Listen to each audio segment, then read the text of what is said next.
সাথে যুক্ত হচ্ছেন সহকর্মী তাওহিদুল ইসলাম।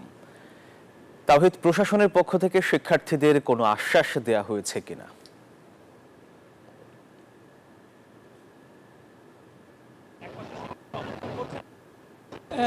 আপনাকে ধন্যবাদ। আপনি জানেন গতকাল ঠিক বেলা 12টা থেকে এখানে 3 দফা দাবি বাস্তবায়নের দাবিতে কিন্তু জগন্নাথ বিশ্ববিদ্যালয়ের শিক্ষার্থীরা এই কাকরাইল মোড়ে অবস্থান করে এবং এখান থেকে মার্চ টু যমুনায় যাওয়ার সময় অর্থাৎ প্রধান উপদেষ্টার বাসভবনে মার্চ করার সময় কিন্তু এখানে পুলিশ তাদের বাধা দেয়। এরপরে দুই পক্ষের পুলিশ এবং শিক্ষার্থীরা সংঘর্ষে জড়ায় যায়। সেখানে অনেক শিক্ষার্থীরা আহত আছে, তারা হাসপাতালে ভর্তি আছেন।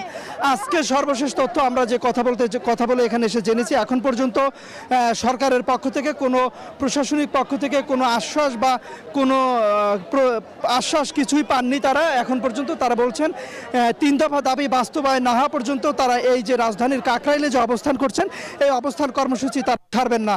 এবং তারা একটু জানিয়ে রাখি, এই যে জগন্নাথ বিশ্ববিদ্যালয়ের উপাচার্য তিনি শিক্ষা মন্ত্রণালয়ে এখন অবস্থান করছেন। তিনি চেষ্টা করছেন শিক্ষা মন্ত্রণালয় বা সরকারের কোনো প্রশাসনের সঙ্গে যোগাযোগ রাখার, যাতে একটি আজকের মধ্যে একটি বৈঠক করার একটা চেষ্টা করছেন, যাতে তাদের একটা কোনো এই যে সমস্যা দীর্ঘদিনের জগন্নাথ বিশ্ববিদ্যালয়ের যে দীর্ঘদিন তাদের শিক্ষার্থীদের আবাসন হল নাই, তারা বাইরে বিভিন্ন মেসে থেকে তারা এই বিশ্ববিদ্যালয়ে জীবন পার করছেন। এমন বিশ্ববিদ্যালয় প্রতিষ্ঠা শুরু থেকে কিন্তু তাদের এই সমস্যায় তারা ভুগতেছে, এটি তারা সমাধান চাচ্ছেন। এবং তারা বলছেন যে তারা সাথে আরও একটি দাবি করছেন যে কেন অন্তর্বর্তীকালীন সরকারের প্রশাসন পুলিশ গতকালকে শিক্ষার্থীদের এবং শিক্ষকদের গায়ে হাত দিল, এর বিচারও তারা দাবি করছেন।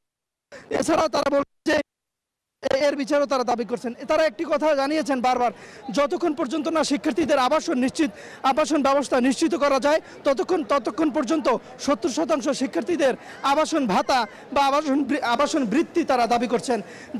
বিশ্ববিদ্যালয় থেকে যে পূর্ণাঙ্গ বাজেট দেওয়া হয়েছে কাটছাট ছাড়া 25-26 অর্থ বছরে সেই বাজেট যাতে অনুমোদন। কাকরাইল মোড় থেকে আমার কাছে থাকা সর্বশেষ তথ্য। তাওহিদ, আপনাকে ধন্যবাদ। বান্ডেল থাকলে প্রতি সেনমানিতে টাকা বাঁচবে। বিকাশ সেনমানি বান্ডেল কিনে জিতুন প্রতি লেনদেনে।